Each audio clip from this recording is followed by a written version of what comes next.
Gina, I'm going to start out by asking you the question that everybody here is wondering. Who's tougher, Michael Fassbender or Ewan McGregor? They're both equally tough. Very good. Michael's very tricky and Ewan's pretty smart. And Ewan's a Jedi too.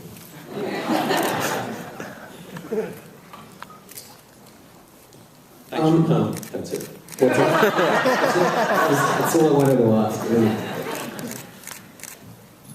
Stephen, you were in a hotel room watching TV, channel surfing by the sounds of it, and you discovered Gina on television. How did things then turn into this movie? Can you take us through the steps? Well, yeah, it was total happenstance. They had these Saturday night fights on CBS for a while. I don't know why they stopped. But I happened upon this literally the beginning. You were on the undercard. There was a big fight, and they had two fights before. And I see Gina coming out. She's got the cornrows, and she's got the sort of warrior affect. And I thought, wow, that's interesting. And she destroyed this woman in a cage. I just hadn't seen anything like this before. And I kind of filed it away. I just thought it was fascinating, that she was a fascinating combination of elements. I saw her interviewed afterwards, and she seemed very, very genuine, very sincere, not you know, you see some people who do this for a living. You watch wrestlers and whatever. I mean, they're living in the third person. They're not. They're not people you'd want to hang out with, I think. And so I kind of filed it away. And then a few months later, I think I saw a fight you had after that, and then you had the fight with Christian Santos. So this is June of '09. And I think if it wasn't the same week, it was almost the same week. I got fired off Moneyball, and you lost that fight. And I started thinking, you know, I've always wanted to make a spy movie, but one sort of in the vein of the 60s spy movies. I know I've talked about From Russia with Love, but I also really love the Harry Palmer films with Michael Caine. Funeral in Berlin, especially. And I thought, you know, why don't I combine these two ideas? Why can't she be Bond, or why can't she be Harry Palmer? And so I reached out to her people, and I took the train to San Diego to meet her a week after that fight, and said, do you want to be in a movie? Did you believe it? I mean, what was your reaction to, you know, Steven Soderbergh wanting you to be in a movie and you had no acting experience, a lot of other kinds of experience? Well, I actually didn't really know who he was at the time. I didn't know who I was that week. And I was kind of, you know, I was really numb from the experience I just had. I expected to do so much better in that fight. So it was really kind of perfect timing, I think, you know, to jump into a different job and have, I mean, especially this kind of job. You then teamed up with Len Dobbs. Did you have already the germ of an idea of what the story would be, or did you just sit down with him and map it out? Yeah, I said, look, I got this thing. It all happened very quickly. Once she said yes, we started pitching the idea. We can go to a lot of people, but I called Lem immediately because I really felt, in a way, it was kind of a companion piece to The Limey. It was a revenge movie. It was nonlinear, as I imagined it. You know, Lem and I had a complex relationship. On the two films we'd done prior, I thought it'd be nice to sort of have a trilogy, and sort of gave him the basic idea, and he started throwing ideas back immediately. And it all came together very quickly. I mean, we met in June. We were shooting February 1st.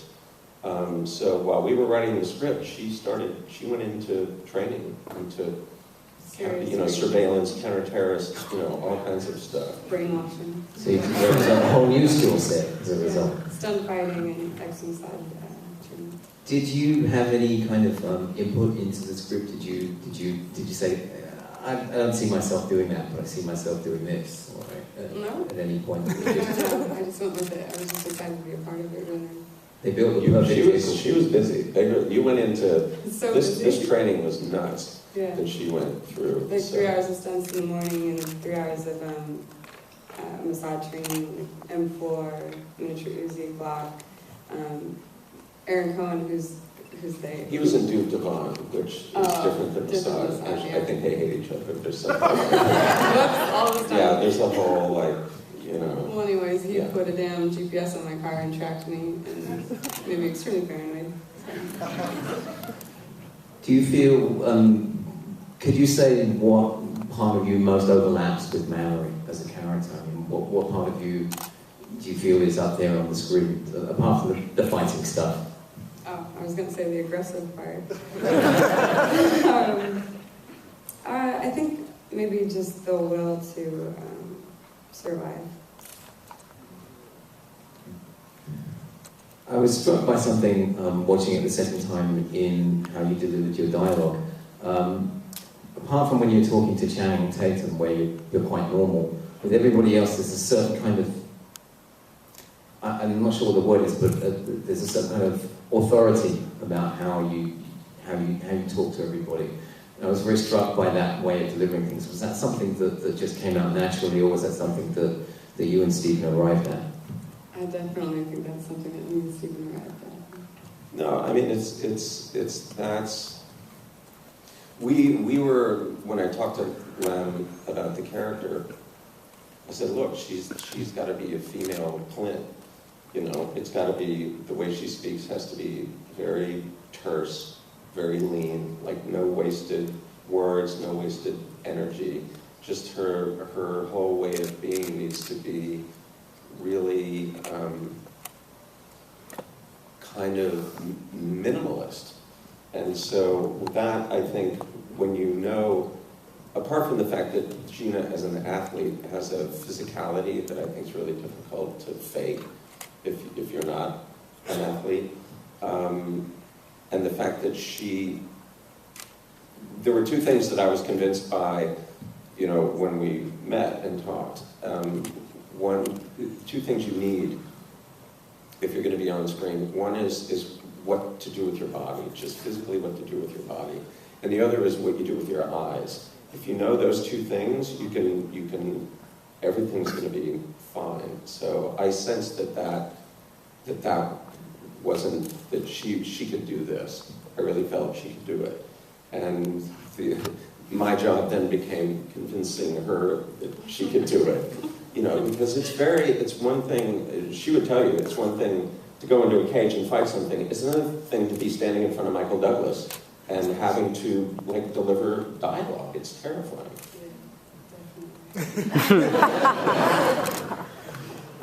When I was introducing the movie, I said I said it was no frills, but I realized watching it again that actually there's a lot of frills in one particular area, and that's in the music. I'm trying to imagine what the movie would be like without the music. The music is really unusual, and usually music in movies I find really intrusive and really spoils the mood. Here the music was really to the fore, but it really seemed to kind of accentuate things. So I'm wondering if you could talk about your collaboration with, was it David Holmes? David Holmes, yeah. Yeah, The particular style that you chose is really, it seems like a little bit of a throwback to music maybe in the late 60s. Oh, absolutely.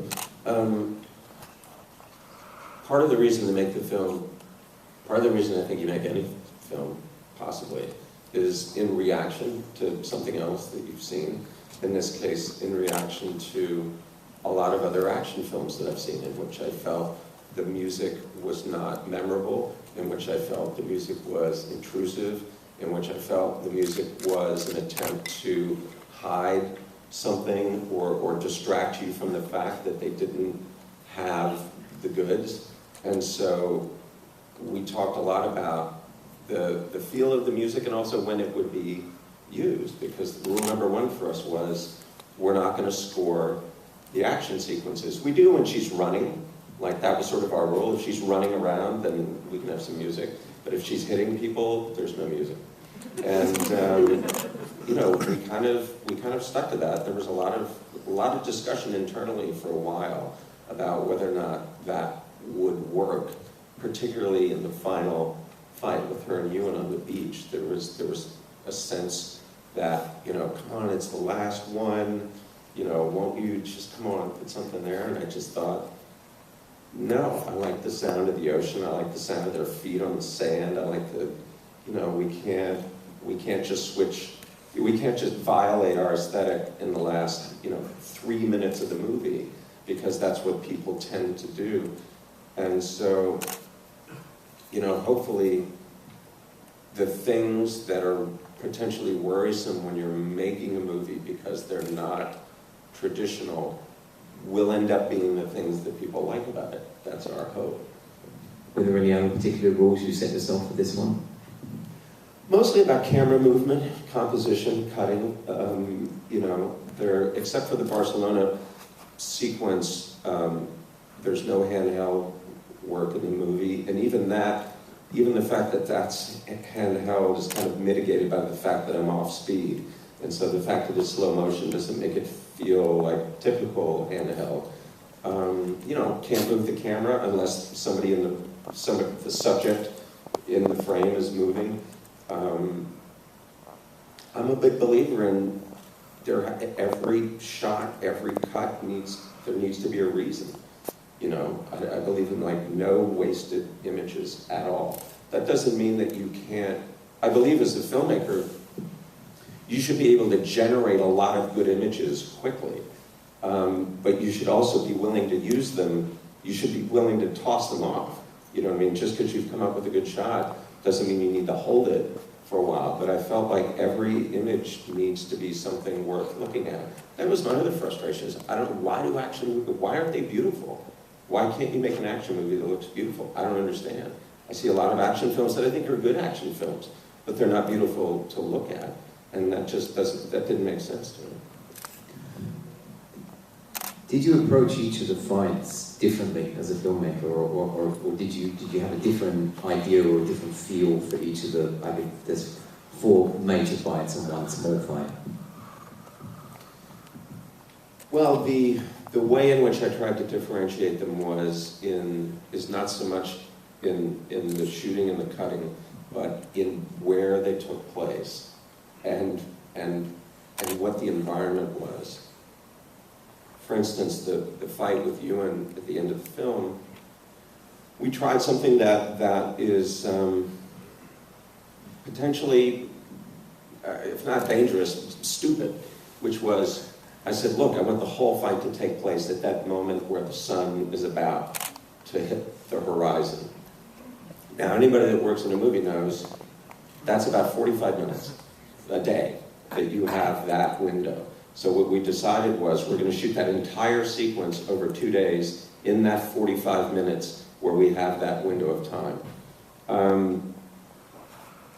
I'm really glad we did, because it doesn't look like scenes that are fight scenes, but it was a scramble. Like we were moving so fast. The good news was they were so well rehearsed that I didn't have to wait on them. But I mean, there's 58 setups in that scene, so you're shooting 25 setups in 45 minutes. Like, that's fast. Like, you're doing 1 or 2 takes and you're moving to the next thing. You got 2 cameras, and we also had to sort of reverse engineer it, because the sun is supposed to be going down as the sequence goes on, but we're not shooting in sequence. So I had to write out on a piece of paper which shot we should be doing in that 45-minute piece of time that we had for those 2 days. It was, you know, I suck at math, and this was a math problem. And so it was tricky, and that last shot of her walking away was like the last shot we got on the second day, just as the sun was going away. I thought, okay, we got away with that. But the point is, that was the approach for that scene that was going to make it different from another fight scene in the movie, like the hotel room. You know, I wanted to take advantage of the environment to make it singular, if we could. The hotel room sequence in particular made me think of the movie you mentioned maybe in one of your interviews, From Russia with Love, the final fight in the train carriage, in the train compartment between Robert Shaw and Sean Connery, which is like one of the great movie fights of all time, and it's... Well, it's great because Robert Shaw is probably literally the only villain in a Bond film ever you thought he could take Sean Connery. Like, you could go, that could go either way. And that's what makes it really, really intense. But I love that was the other thing I loved, is the enclosed space, like not a lot of room. But I also like the idea of trashing a 4-star hotel suite. I just thought... You ever done that before? Well...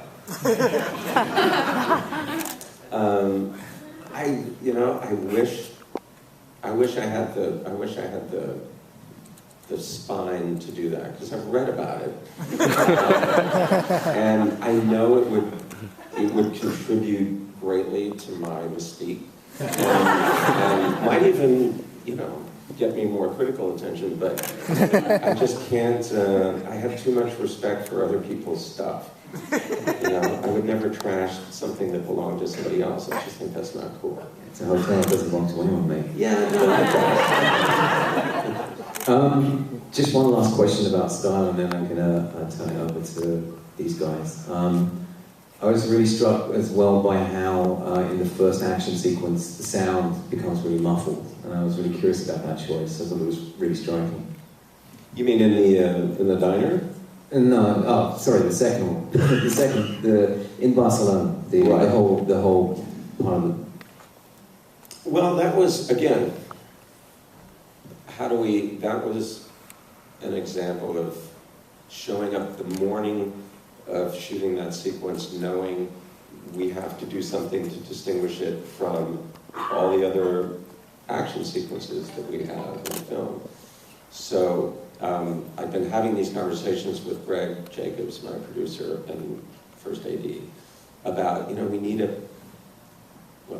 I said we need a gimmick, is what I said. We need a gimmick, we need a hook. Like, this sequence we need to do something with it. And he would go, yeah, we do, what is it? And for weeks, I go, I don't know. And then we showed up that morning, and most of the film is shot with pretty wide lenses. And I said, but here's what we're going to do. We're going to go off speed, we're going to go handheld, and we're going to go with long lenses up until the point where she leaves the car, sees him running away, and takes off on foot. Then we're going to return to the aesthetic that's consistent with the rest of the film. So I knew from that point on that that we were going to have to do something sort of abstract with the sound to match what we were doing visually. But all of that flowed from that decision that morning of, okay, here's how we're going to do it. Okay. Questions out there? Yes, you. You have such stellar actors. I was wondering if they committed... Stoner or stellar? Stoner. If they committed based on your reputation and relationship with them, or whether they had read the script at the time that they committed? I'm never sure why people say yes or no, and people say no. People say no a lot still. In this case, we were really fortunate that almost everyone said yes right away, mostly because they were really intrigued by Gina. I encouraged all of them to go online and check her out, and they were really intrigued by her and the idea of it. Especially Antonio. I remember having a conversation on the phone with Antonio, and because he had gone on and done some searches on you before I talked to him on the phone, and he he just loved the whole idea of it. He just said, I just want to be a part of something in which a woman gets to do this. You know, he goes, it just sounds like a fun thing to do, and he was kind of doing us a favor, really. And I'm really glad he did. And you know, he's a guy. I mean, to a person, all these guys are. These are people that get up in the morning, they have fun until they pass out at night. I'm sorry, that's Michael. They're beautiful, beautiful people. I'm a fan of their work, but I'm forever a fan of the genuine human beings that they are. Yes. Yeah, the one thing I was really struck by and really liked was in the last fight on the beach with Ewan, where Gina's character Mallory just comes out of nowhere, and it's like there's not any thing for creeping up, any sort of suspense with it. It just comes out of nowhere like some almost supernatural force, which in a way she kind of becomes at the end in her father's house in New Mexico. It's the first time I think we see her in cornrows, and she has that camouflage stuff on, and at the end, like appearing in Mallorca with the cornrows and stuff, it's just almost become like a superhero at that point. And I mean, I was wondering if did you definitely build to a thing like that, or? Yeah, just to repeat the question.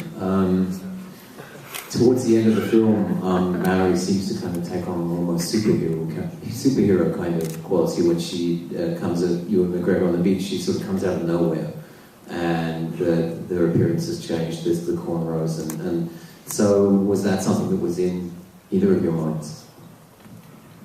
Yeah, I just love that look on her. I just think it's I couldn't pull that off. Or the wetsuit, frankly. But like I said, that was a callback to, for me, the first time I ever saw her and was immediately hooked. And I really wanted that. I really wanted the movie to land there. And at that point, yeah, she's what we call the red mist. Like, she's in that mode now. There's no talking to her. She is sort of a superhero at that point. So, yeah, I like too that he's out there on the beach and she's there. She's been waiting. She knows where he is, and she's just waiting. And it's going to end badly. So, although Ewan McGregor pitching me sequel ideas. I was thinking of sequel. Yeah. Apparently, he's going to only have one foot. He's pitching hard. Yes.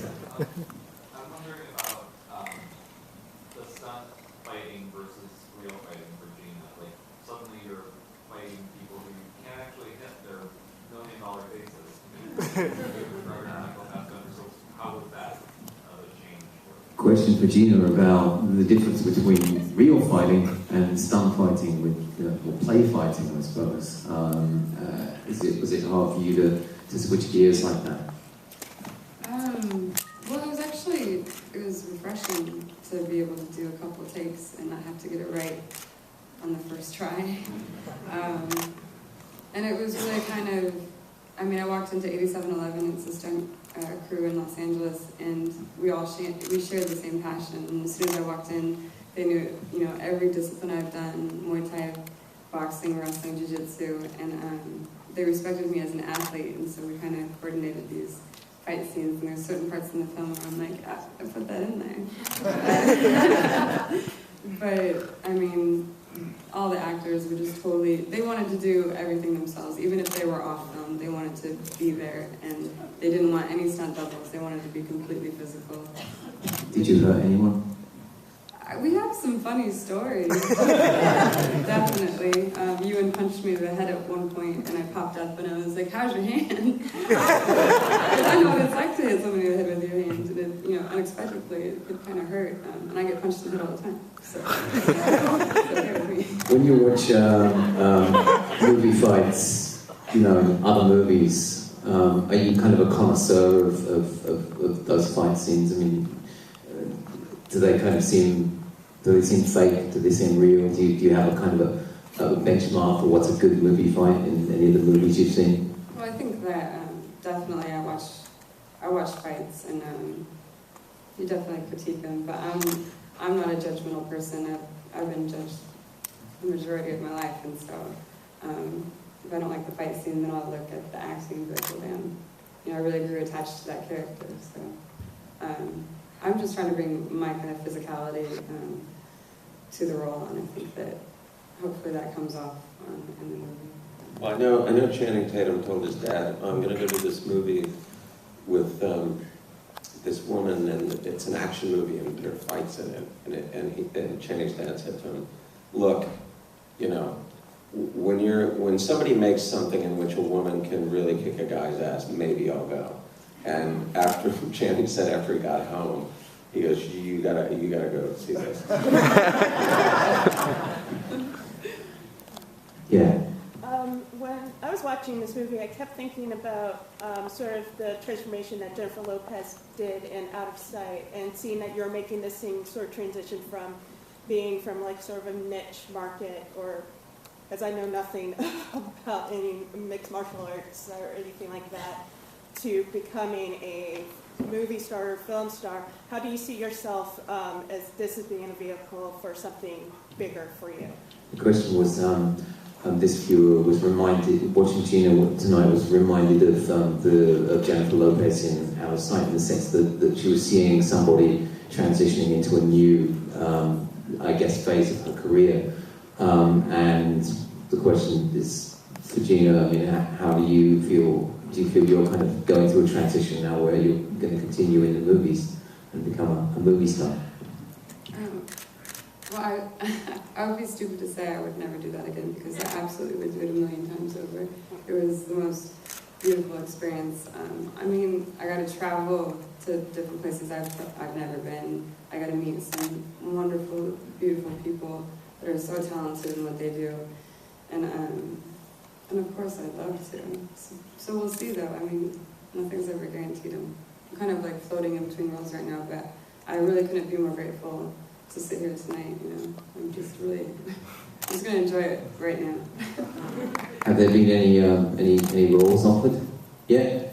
There's been some stuff that have come across our desk. But I think from another actress I heard the other night, she just said, be smart and pick good things to be a part of, and only do it if it feels right. And so, I mean, it's going to be pretty hard to follow up something, like this. Yeah, that's the trouble with him. When you've been on one of his things, he spoils everything for everybody. Down after that. What are you saying? Yes, you. I said a question. It's never the guy I'm pointing at that answers. You should know their names. Go. I just had a question about the action in the film. I just felt like it was so brutal, but yet it was very bloodless. Like you created so much. There was so much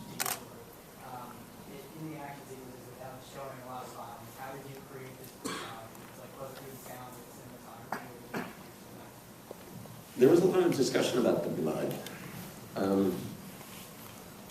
Because in theory, you could justify a lot of it if you wanted to. And at a certain point, we decided we didn't want to go that way because it would become distracting, frankly. And I didn't want to distract from the sort of choreography of the physicality of what they were doing. So, we'd give them a little bit, but we could have gone a lot further.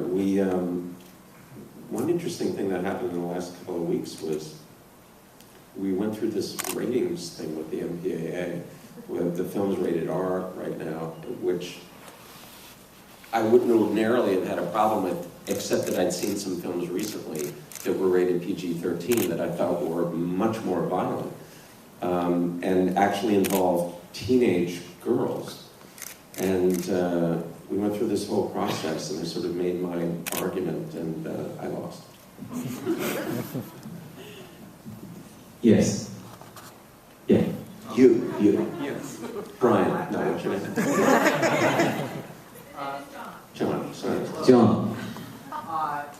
There are some films right now that have action scenes with spies in European cities, and they're shot completely differently than this. And I mean, do you feel that and that's completely not how you obviously directed this movie. I mean, do you feel that that's become banal at this point? I mean, do you roll your eyes when you see these scenes that are cut?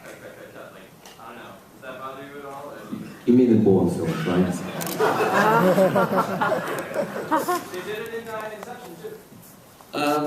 It's just a different aesthetic, and it's not my aesthetic. And the issue for me was, if we have people that can really do it, we need to make sure that the way we're designing the shots and the cuts always, amplify this idea that we have people that can really do this. So that's just a choice. I'm just someone who has made movies employing that approach before.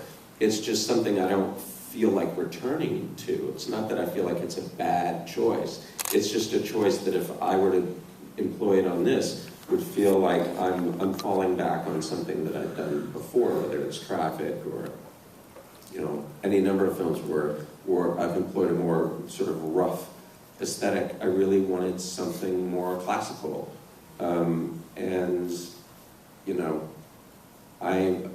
my approach when we were, because I don't storyboard, I see them rehearse it on set, and then I make the decision about how we're going to do it. And my whole thing is, how long can I hold a shot before it won't work anymore? Meaning, if there's a punch being thrown, the camera has to be in a certain place for the punch to look like it's landing. So you can hold the shot to a certain point until it's at an angle where the punch looks wrong. Then I know, okay, that's my cut point. Then, I'm somewhere else. How long can I hold that shot until something that they're doing won't look right? That's the approach I was taking, is how long can I hold a shot? Because they could do it. I mean, they've been rehearsing the thing. They could do the whole thing if I could figure out how to do it in one shot. I just couldn't. So it was, for instance, when they come in the door in the hotel room, having watched them rehearse it, I looked at it and went, okay, I can hold this shot until he throws her out of frame. And that was take one. Something happened, the lamp thing happened, which had never happened before in rehearsal. And I saw that first take. It was the first shot of that sequence that we did. And I went, okay, we got it, we're moving on. And that sort of set the tone for how quickly we were going to move. And also, because there are stunts involved, and I'm always worried that somebody's going to get hurt, if I got it, I moved on. I didn't go, let's do another one. Because I knew, somebody could get hurt. There's, when you've got that kind of force being exerted by two people, something can go wrong. I mean, you hit him in the head with the vase. That was kind of his fault. It was. He looked. They told him she's going to grab for the vase. Don't look at the vase. And he looked at the vase, and she hit him in the eye with it. That's the take we used. But, that was his fault. But it was fun to sort of discover it in a way as we were doing it, and have to sort of create the shots, on a moment-to-moment basis, keying off of what they were doing. Again, that's something that I might not have done 20 years ago, but I felt like that was the way to do this. Well, we have time for one more question. It's gonna be good. You. Yes, you. Gina seems very natural. What was the process to turn her into an actor? What was the process of turning Gina into an actress? She seems very natural. Well, look, the whole idea was, can I sort of get her to be like this, but with a camera rolling? And that's not always an easy thing to do. I'd had some amount of experience dealing with either people who were not actors at all and were playing themselves or playing a version of themselves. And I felt like the most important thing was the environment. That the environment needs to be supportive, needs to be calm, needs to be comfortable. They need to feel like there's a net there, that there's nothing, nobody's sort of gonna, you know, rag on them if it's not going perfectly. And so that was my job. I don't know what your impression of the whole thing was, but I felt like my job was to make her want to get up and go to work.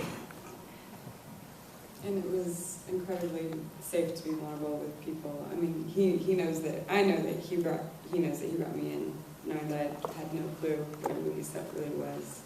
And all the actors have, you know, we see them in movies we love, we see them in movies we hate. They've been completely shredded throughout, you know, public eye. And I think that those are the best people to be vulnerable in front of, because they're not judgmental. So it was incredibly comfortable instead of, you know, it was incredibly comfortable to be vulnerable and experiment. Okay, Steven Soderbergh, Gina Carano.